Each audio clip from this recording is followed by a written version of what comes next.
출애굽기 3장 13절에서 14절입니다. 모세가 하나님께 아뢰되 내가 이스라엘 자손에게 가서 이르기를 너희의 조상의 하나님이 나를 너희에게 보내셨다 하면 그들이 내게 묻기를 그의 이름이 무엇이냐 하리니 내가 무엇이라고 그들에게 말하리이까. 하나님이 모세에게 이르시되 나는 스스로 있는 자이니라. 또 이르시되 너는 이스라엘 자손에게 이같이 이르기를 스스로 있는 자가 나를 너희에게 보내셨다 하라. 아멘. 이 시간에는 스스로 있는 자에 대해서 말씀을 드리겠습니다. 최신 과학 설비를 동원해서 이렇게 관측을 했을 때 인간이 관측할 수 있는 가장 먼 데 있는 별이 거리가 200억 광년이 떨어진 데라고 합니다. 그러면 1광년이라는 게 1초에 30만 킬로미터, 지구를 7바퀴 반을 1초에 돌 수 있는 그 정도의 말하자면 속도로 이렇게 빛이 날아오는데 200억 년을 그 속도로 200억 년을 갔을 때 그 별에 도착할 수 있다는 것입니다. 근데 그것이 전부냐, 이 우주의 전부냐 아니라는 것이 이 천지의 아주 지극히 한 부분이라는 것입니다. 그래서 우리가 그거 하나 안다 해서 천지를 안다고 할 수 없듯이 우리가 이 우주 만물의 주인이신 하나님을 우리가 어찌 안다고 할 수가 있겠습니까? 그래서 토마스 성인은 이렇게 말을 했습니다. 하나님에 대한 최후의 인간 지식이란 무엇이냐? 그것은 하나님이 누구신지 알 수 없다는 것이 인간이 마지막에 깨달은 지식이다 하고 이야기를 했습니다. 그래서 우리가 이 스스로 있는 자이신 하나님, 이분에 대해서 이 시간에 우리가 이렇게 같이 생각을 해본다 해서 그분이 정말 아주 귀퉁이 조그만 손톱만한 그 부분도 우리가 깨닫기가 어렵겠지만은 한번 그냥 우리가 마음을 열고 그분에 대해서 좀 더 가까이 가고자 했으면 좋겠습니다. 오늘 본문에서 나는 스스로 있는 자니라 하고 하나님께서 당신을 밝히셨습니다. 이 스스로 있는 자라는 이 말씀 안에 계시된 믿음과 지식에는 도대체 어떠한 것들이 포함이 되어 있는가? 먼저 스스로 있다, 존재한다는 것이죠. 스스로 있는 자란 하나님의 그 자존성, 존재한다 할 때 그 존해서 있을 존해서 자존성을 지금 나타내고 있습니다. 그래서 이 세상 모든 만물이 하나님에 의해서 피조되었지만 하나님은 그 아무 근원 없이 스스로가 태초 이전부터 존재하신 분이었다는 것입니다. 인간이 자연적으로 얻을 수 없는 생명, 스스로가 이렇게 취해서 얻을 수 없는 생명이 있는데 그건 뭔가 영적인 생명입니다. 그래서 그 영적인 생명은 하나님 안에만 존재하는 생명인데 이 생물학적인 생명은 무엇인가? 우리가 물이나 공기나 이렇게 음식 같은 걸 취해가지고 이렇게 유지되어질 수 있는 그런 생명이죠. 근데 그것은 시간이 흐름에 따라서 소멸되고 쇠퇴되고 노화되면서 나중에는 사그라들게 되는 것입니다. 그래서 이 생물학적인 생명보다는 그 위에 있는 생명이 바로 영적인 생명이라는 것입니다. 근데 이 영적인 생명이 말하자면 영원 전부터 하나님 안에가 계신 그러한 생명이었는데 그 생명이 자연세계 전체를 창조하는데 그가 큰 역할을 했다는 것이죠. 근데 우리가 육의 눈으로 볼 때는 생물학적인 생명이나 영적인 생명이나 아주 비슷하게 보여요. 여러분들 보세요. 사진에 누군가를 찍었어요. 나하고 아주 친한 친구를 사진으로 찍었습니다. 그럼 그 사진이나 그 친구나 거의 비슷하게 느껴질 수 있습니다. 우리가 남산타워를 찍었습니다. 찍은 것하고 가서 본 것하고 비슷하게 느껴질 수 있지만 사람이 생물학적인 그 생명을 가졌다가 영적인 생명을 갖는 존재로 바뀌었다는 것은 얼마나 큰 다른 점인가. 말하자면 여러분들 한 개인을 조각을 해서 세워놨다면 똑같이 조각을 해서 세워놨다면 그 조각상이 진짜 살아있는 사람으로 변한 것만큼 그렇게 큰 혁신적인 일입니다. 그래서 인간이 생물학적인 생명만 지니고 살아서는 하나님과 절대로 일치될 수가 없다. 하나님 안에 있는 그 생명 안으로 들어가야만 그 스스로 존재하신 분, 그분 안으로 들어가야만이 우리가 그 영적인 생명을 지닐 수 있는 존재로 바뀐다는 것입니다. 그 다음 나는 스스로 있는 자다. 이 말에 또 어떤 뜻이 포함되어 있는가? 하나님의 영원성을 내포하고 있습니다. 그래서 하나님은 시공을 초월하신 분이죠. 여러분들 보세요. 내 안에 성령님이 계신 줄을 알고 있습니다. 내가 기도할 때 하나님께서 이렇게 역사해 주신 것을 내가 직접 몸으로 느끼고 눈으로 보고 있어요. 또 멀리 떨어진 내가 아는 어떤 분, 그분을 통해서도 성령님께서 역사하십니다. 또 내가 가보지 않은 저 지구 반대편, 거기서도 하나님께서는 역사하셔요. 그러니까 하나님은 공간을 초월하신 분입니다. 또한 시간 또한 초월하신 분이시죠. 우리 생각에는 이렇게 생각이 되죠. 시간을 일직선으로 봅니다. 우리가 곧 말하자면 A라는 지점 지나서 그 다음에는 B로 갈 것이다. 그러니까 2월 말하자면 9일 지나면 그 다음에 10일로 되고 10일이 지나면 그 다음에 11일이 닥친다. 이렇게 생각을 합니다. 한 직선상에다가 시간을 놓고 봐요. 근데 하나님은 그런 분이 아니시라는 것이죠. 이 시간을 초월한다는 것은 어떤 의미를 가지고 있는가? 인간처럼, 이 육을 쓰고 있는 인간처럼 1일, 2일, 3일 그 선을 이렇게 밟고 지나가야만이 인생의 행로가 이렇게 말하자면 진행되듯이 그러한 것이 아니고 하나님은 이 종이 위에다가 우리가 시간을 일직선으로 그었다면 우리는 그 일직선의 시간을 걸어가는데 하나님은 이 종이 전체 이면 전체이시며 이 위에 부피까지도 전체이신 분이기 때문에 시간을 초월하신다는 것입니다. 그래서 우리가 어떤 것을 예언을 받아놓고 보면 한 7년 전에 하나님께서 나에게 말씀을 하셨어요. 내가 너를 이러이러하게 해주기를 원하노라. 네가 내 뜻에 순종할 때 내가 너에게 이러이러한 복을 주겠다. 근데 그대로 순종을 했는데 지금 7년이나 지났습니다.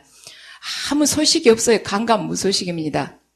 근데 어쩌면 하나님은 이렇게 7년이나 지났는데 이러실 수가 있는가? 하지만 하나님은 7년도 오늘이고 내년도 오늘인 거예요. 오늘 이 본문에 나는 있는 자이니라, 나는 스스로 있는 자이니라, 이것은 현재형이라는 것입니다. 그래서 우리들이 생각했을 때는 7년 전에 그 하나님 잊어버리셨나 보다. 절대 안 잊어버립니다. 그분의 우리가 들었던 7년 전의 언약은 그분의 오늘 언약이고, 또한 우리가 생각했을 때 1년 후에 만약에 그 응답을 받았다. 그분이 그 응답은 오늘 응답이라는 것입니다. 우리만 인간이 이 육체를 말하자면 잊고 있기 때문에 이 한계성 때문에 7년 전이 까마득하고 1년 후가 아주 그냥 목마른 1년인 것처럼 느껴지지 하나님은 7년 전도 오늘이고 1년 후도 오늘이라는 것입니다. 그래서 여러분들 다 예언 받으면 수첩에다 다 써놓으시죠. 그거 항상 써놓고 보세요. 오늘이다. 그 응답도 오늘이다 하고 절대 잊지 마시기 바랍니다. 왜냐하면 하나님은 오늘 그 말씀하셨거든요. 하나님은 잊지 않고 계세요. 우리는 시간이 지나면 우리는 잊을 수 있지만 하나님은 절대 잊지 않으십니다. 그래서 우리가 그분을 믿고 언약을 믿고 행하게 될 때 절대 우리가 부끄러움을 당하지 않도록 당신께서 당신의 피로 우리에게 약속을 해주시는 분이십니다. 그 다음 나는 스스로 있는 자이니라. 그 말씀 안에 무엇이 포함되어 있는가? 그분이 충만함, 자족, 만족하다 할 때 그 족자 있죠.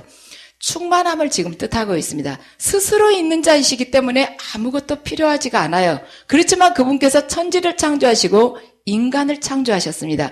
그것이 꼭 필요해서라기보다는 부족해서가 아니라 오히려 그것을 통해서 하나님의 그 능력과 영광을 그분이 풍성함을 외적으로 드러내시기 위해서 이걸 창조를 하신 것입니다. 그래서 나는 스스로 있는 자이니라 그 안에 말하자면 하나님 그 자존성, 그분의 자존성, 스스로 존재함, 그분의 영원성, 그분이 충만함을 지금 뜻한다는 것입니다. 그래서 그런데 이 스스로 있는 자이신 하나님을 믿고 있는 그분을 믿고 섬기는 그러면 우리들은 어떤 존재인가?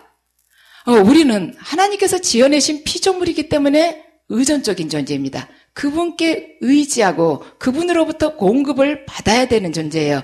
그래서 우리 인생에 있어서 하나님께 온전히 의지하고 살아갈 때만이 우리 존재, 말하자면 창조주께서 우리를 지으셨을 때 뭔가 의미를 두고 지으셨을 때인데 그 의미를, 존재의 의미를 그때 깨닫게 된다는 것입니다. 그래서 에덴 동산에서 사탄은 아담과 하와에게 이야기를 했습니다.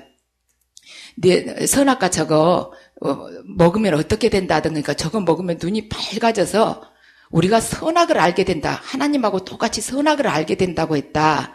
그렇게 이야기를 했습니다. 근데 말하자면 사탄이 뭐라 그래? 죽는다고 하와가 그러죠. 저거 따먹으면 죽어. 그러니까 사탄이 아니야, 죽지는 않아. 그 선악을 알게 되니까 하나님과 같아지게 될까 봐서 하나님이 먹지 말라고 그랬어. 그렇게 이야기를 해요. 사탄은 우리가 하나님과 같아지든지 그 위에 높이 서라고 이야기를 해요. 절대 먼저 그 선악과를 따다가 우리한테 주면서 먹어봐라 이렇게는 안 하고 같아진단다 하면서 살짝 이중적으로 우리를 그쪽으로 끌어갑니다. 하나님과 같이 될 수 있다는 그 마음을 사탄은 우리에게 계속 불어넣어요. 네 인생의 주인이 바로 네 자신이 될 수가 있단다. 뭘 의지를 하느냐. 또 너 하나님하고 아무 상관없이 너 스스로도 행복을 얼마든지 누릴 수 있단다. 너는 독립적인 존재란다. 의지를 하기는 뭘 의지를 하냐. 네가 지금 지니고 있는 게 얼마나 많은데 네 스스로 살아나갈 수 있다.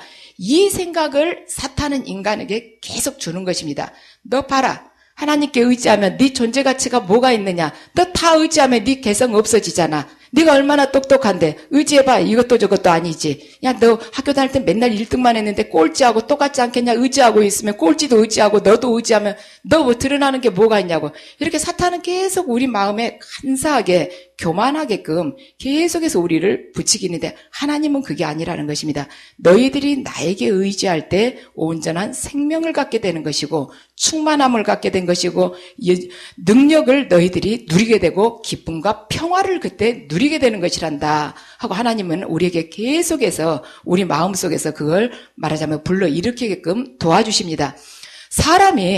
인간이 자동차를 만들었듯이 하나님께서는 인간을 만드셨어요.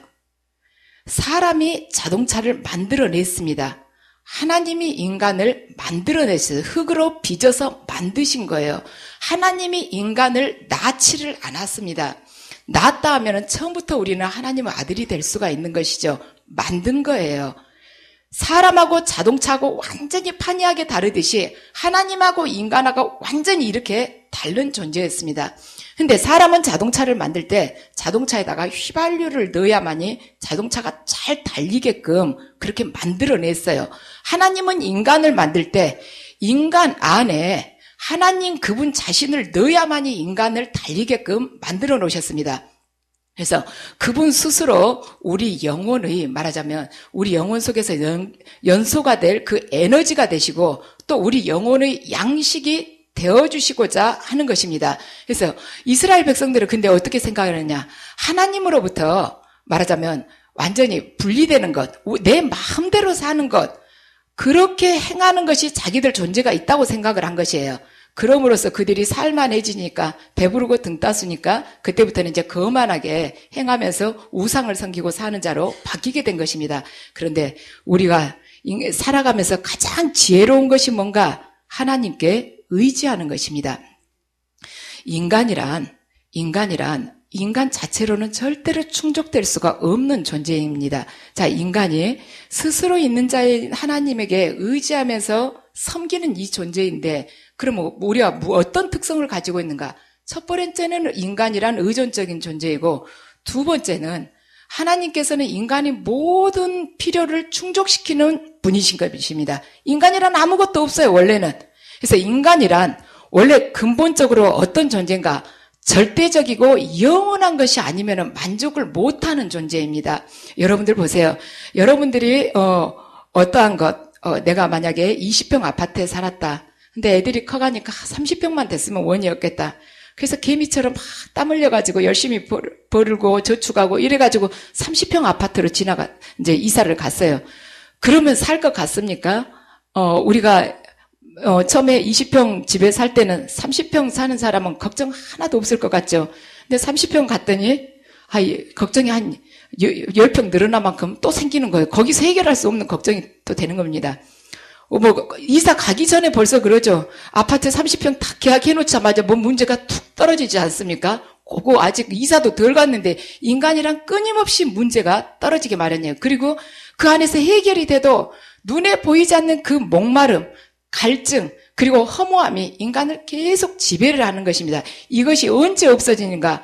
절대자, 영원자에게 우리가 의지하고 그분과 하나 될 때 이 목마름이 없어지는 것입니다. 근데 인간은 계속해서 말하자면 바닥이 터진 그 우물에서 그걸 물을 찾으려고 하니까 우리가 항상 목마른 것이에요. 전도서 3장 11절을 보면 하나님께서는 모든 것을 지으시되 사람들에게는 영원을 사모하는 마음을 주셨다고 그럽니다. 여러분들 이렇게 살다 보면은 마음에 딱 맞는 친구가 있죠. 근데 그 친구를 만나러 가기 전에 굉장히 마음이 또 설레요. 설레고 굉장히 많은 걸 기대하고 갔는데 만나면 역시 좋기는 좋아요. 근데 만나고 와서 계속 그 마음이 유지되는가? 아니죠. 나이가 들어갈수록 뭔가 허탈하고 만나면은 그냥 밥 먹고 그냥 위로는 받고 서로 마음은 통한다 하면서도 뭔가 내 인생에 있어서 밀도 있는 그런 의미를 찾기는 어렵다는 생각을 여러분이 하게 될 것입니다. 그래서 내가 인생에 있어서 변치 않는 그 진리를 유한한 인간을 통해서는 얻을 수가 없다는 걸 나이가 들어가면서 우리들이 점점 더 절실하게 깨닫게 되는 것입니다. 근데 그 목마름이 하나님 안에서 모든 것이 해소가 될 수가 있다는 것입니다. 근데 우리가 하나님만 하나님 그런 분이다 하고 교리만 이렇게 듣고 해가지고 하나님과 하나가 되니 아니라는 것이죠. 우리가 몸이 따뜻해지려면 어떻게 해요? 추운 날 밖에서 들어와 몸 따뜻해지려면 불 가까이 가야지 따뜻해지죠. 또한 우리가 몸을 팍 적시려면 어떻게 합니까? 물속으로 들어가야만이 몸이 적셔지지 않겠습니까? 분수대가 저기서 물을 막 뿜고 있어요. 여기 서 있으면 내가 절대 물에 젖을 리가 없죠. 분수대 옆으로 가야만이 내가 흠뻑 젖지 않겠습니까? 그러니까 우리가 원천적인 기쁨, 능력, 어떠한 평화나 영원한 생명을 얻으려면 그것을 가지고 있는 그 존재 가까이 가야 된다는 것이에요.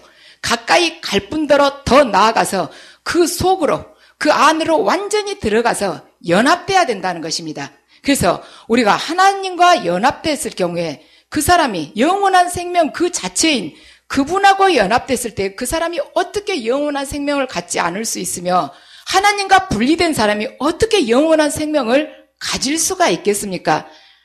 그래서 우리가 하나님 그 안으로 완전히 들어가서 성령님과 딱 일치되지 않으면 우리가 영생을 누리기가 어려운 법입니다. 여러분들 이런 번 가지고는 갈 수가 없는 거예요. 우리가 속초 아파트에서 그 모래사장 아무리 좌우로 왔다 갔다 걸은다 해서 우리가 태평양 건너갈 수 있습니까? 우리가 말하자면 베토벤의 그 합창 교향곡을 열심히 몇 번씩 들은다 해서 말하자면 우리가 하나님을 만났고 또한 그분 영원한 생명을 얻을 수가 있냐는 것이에요. 우리가 베토벤 교향곡을 몇 번 들었다 해서 영원한 생명이 얻어지는 것입니까? 아니라는 것이죠. 그럼 어떻게 해야지 얻어지는가? 요한복음 17장 3절 영생이란 유일하신 참 하나님과 그가 보내신 자 예수 그리스도를 아는 것이 바로 영생을 얻는 것이라는 것입니다. 근데 안다라는 것 제가 예전에 강의를 했었습니다. 안다라는 것은 이런 보통 그냥 우리가 인식을 한다, 지식적으로 그것을 들어서 입력을 시켰다, 이것이 아니라고 말씀을 드렸습니다. 요셉이 마리아를 알지 못했는데 마리아가 잉태를 한 걸 나중에 알게 됐다. 그래서 그는 말하자면 사람 자체가 온유하고 점잖은 사람이라고 그랬죠. 요셉이. 그랬기 때문에 조용히 파혼을 하려고 마음을 먹었다고 했습니다. 요셉이 마리아를 알지 못했다는 거예요. 한마디로 요셉이 마리아하고 동침을 하지 않았는데 마리아가 잉태를 냈다는 것입니다. 안다는 것, 성경에서 안다는 것은 동침한다는 뜻입니다. 부부가 한 몸이 되듯이 그만큼 하나가 된다는 것이에요. 예수 그리스도가 우리의 신랑이고 바로 우리가 그분의 성결한 신부가 되는 그 관계가 바로 아는 관계라는 것입니다. 그래서 이러한 특별한 관계를 하나님께서 우리에게 간절하게 원하시고 계신다는 것입니다. 안다. 너하고 나하고 동침하는 부부관계가 된다. 한 몸인 관계가 된다는 것입니다. 제가 얼마 전에 주님께 이것이 참 궁금했어요. 제 개인 이 계시를 받으려고 하면 안 돼요. 제가 아침에 이렇게 기도하고서 그냥 일반 계시를 혼자서 남의 걸 받지 않고 제 자신에게 주님 어떤 말씀을 좀 해주시라고 가만 앉아있으면 아무리 조용히 있어도 안 들립니다. 근데 옛날에는 처음에 계시가 막 열렸을 때 또 한동안은 아주 정말 자세하게 보였어요.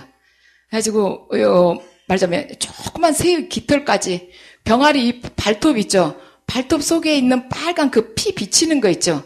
그것까지, 그 실핏줄까지 다 보였습니다. 근데 지금은 보이지도 않고 들리지도 않는 거예요. 제가 제 것을 혼자 받아보려고 하면 안 됩니다. 근데 사역을 할 때는 이제 앞에서 말씀을 하시면, 아, 이러이러하구나. 이게 이제 오면서 머릿속에서 이 영감으로 딱 그림이 딱 떠요. 아, 이분이 현재 이렇다. 그리고 또 이제 사역 안 할 때도, 어떤 분에서 딱 생각하면, 지금 영적으로 좀 무겁구나. 속에가 이렇게 이물질 같은 게, 영적으로 봤을 때 이물질 같은 게 좀 끼어있구나. 약간 답답하시겠다. 이런 게 약간 느껴집니다. 근데 제 것을 제가 혼자 받으려고 하면 안 되는 것입니다.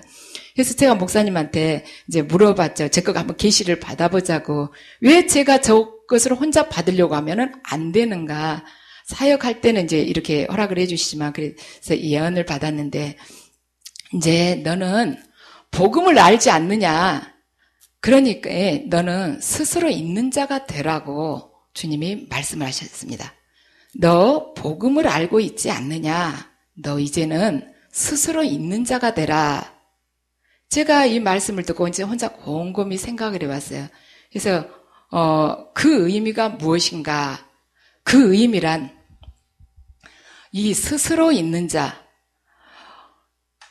내 안에 스스로 있는 자가 원하시는 그 복음의 기준과 의도를 깨달아서 내가 그러니까 말하자면 태초부터 스스로 있는 자가 되는 것이 아니고 내 안에 계시는 그 스스로 있는 자, 그분께서 원하시는 그 복음의 기준과 의도를 깨달아서 매사의 어린애처럼 하나하나 묻지 않고 삶 자체가 그분의 계획대로 그대로 살아가는 것, 그렇게 살아가는 자가 되라고 말씀을 하셨구나 하고 제가 스스로 이렇게 깨닫게 됐습니다. 그걸 이제 주님이 또 그 마음을 계속 깨달을 수 있도록 도와주셨습니다. 그래서 내가 스스로 있는 자가 된다는 건 무엇인가? 그것은 스스로 있는 자와 하나가 되어서 스스로 있는 자에게 전적으로 내맡기는 온전히 의존하는 자, 그 자가 우리들 각자가 되어야 할 스스로 있는 자라는 것입니다. 스스로 있는 자, 내 안에 계신 스스로 있는 자에게 말하자면 전적으로 내 모든 것을 영과 혼과 육과 모든 것을 내맡겨서 내가 온전히 의존하는 자가 되는 것이 바로 하나님께서 우리에게 원하시는 그 말하자면 당신의 자녀의 모습입니다. 그래서 저는 하나님께서 저에게 그 말씀을 말하자면 어떤 메시지를 주셨다고 생각해요. 그렇게 온전히 나에게 의존하는 자가 돼서 네가 서 있는 그 자리에서 사람들이 하나님을 발견할 수 있도록 내 생명과 내 형상을 드러내는 자가 되어라. 그것이 저에게 명하신 스스로 있는 자였구나 하고 깨닫게 됐습니다. 그래서 우리가 그리스도인이 된 목적은 딱 이것 하나뿐입니다. 스스로 있는 자에게 내 모든 것을 전적으로 내맡겨서 온전히 의존하는 자, 그리하여서 그분의 형상과 그분의 생명을 드러내는 자, 그것이 바로 우리가 그리스도인이 된 목적입니다. 그래서 이 자가 될 때, 스스로 있는 자에게 전적으로 내맡겨서 온전히 의존하는 자가 될 때 하나님께서는 과분하게도 우리를 스스로 있는 자라고 불러주십니다. 그리고 우리가 지금은 거울로 보는 것 같이 희미하지만 그때에는 얼굴과 얼굴을 마주 대하여서 보게 될 것입니다. 얼굴과 얼굴을 마주 대하여 보는 그날 하나님께서 여러분들 각자를 부르실 때 그 영광스러운 호칭이 스스로 있는 자가 되시기 바랍니다.